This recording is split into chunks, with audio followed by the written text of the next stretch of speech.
Hello दोस्तों, सीमा लोगी channel में फिर से स्वागत करती हूँ आज के इस वीडियो में। तो आज के इस वीडियो में हम सुनाएंगे आप लोगों को एक देवी देवता के गीत जो शादी विवाह में अपने घर पे गाई जाती है। जो शादी होती है तो सबसे पहले देवता के गीत ही गाया जाता है, तो उसमें हम लोग ये वाला गीत गाते हैं। तो हम सुनाते हैं, इस वीडियो को पूरा देखिएगा और यदि पसंद आए तो ढेर सारा प्यार दुलार दीजिएगा आप लोग। तो हम शुरू करते हैं इस गीत को।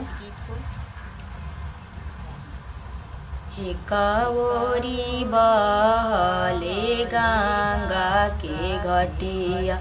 दूजे ओरी बहे जमुना घाट, बीचे में बहले बालू के रे, वही बालू रे तावा में सुतलन बनिया देव, सोई रहेलन नीरभेश, वही बालू रे तावा में सुतलन बनिया देव, सोई रहेलन नीरभेश,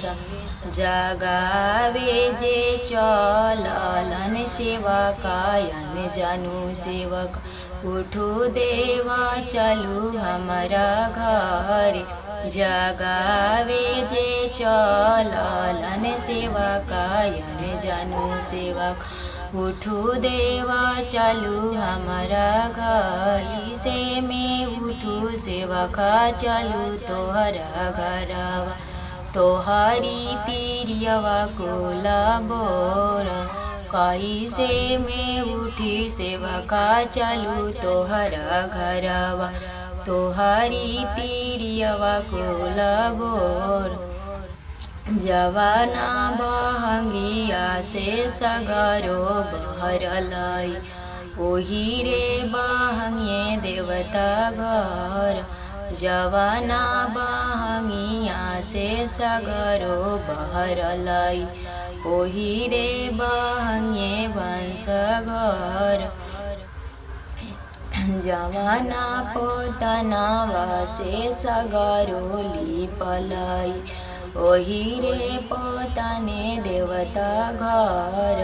जवाना पोतनावा से सगरो लिपलाई,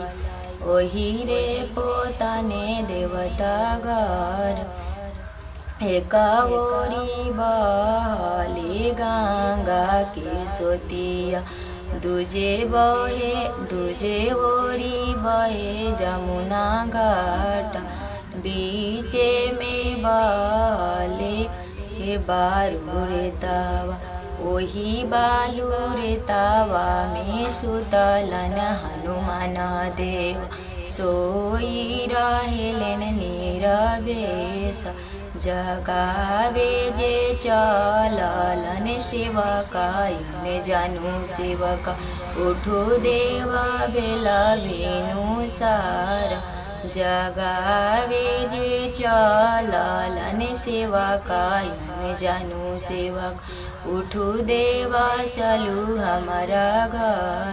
कैसे में चलू तेवका तोहारो जे घरवा, तोहरी जे दिया कुला बोर,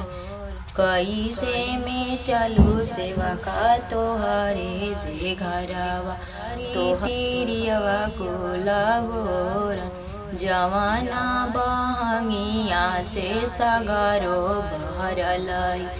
ओही रे बरनिए भंसा घर, जवाना बरनिया से सगरो बहरलाई, ओही रे बहंगिए देवता घर,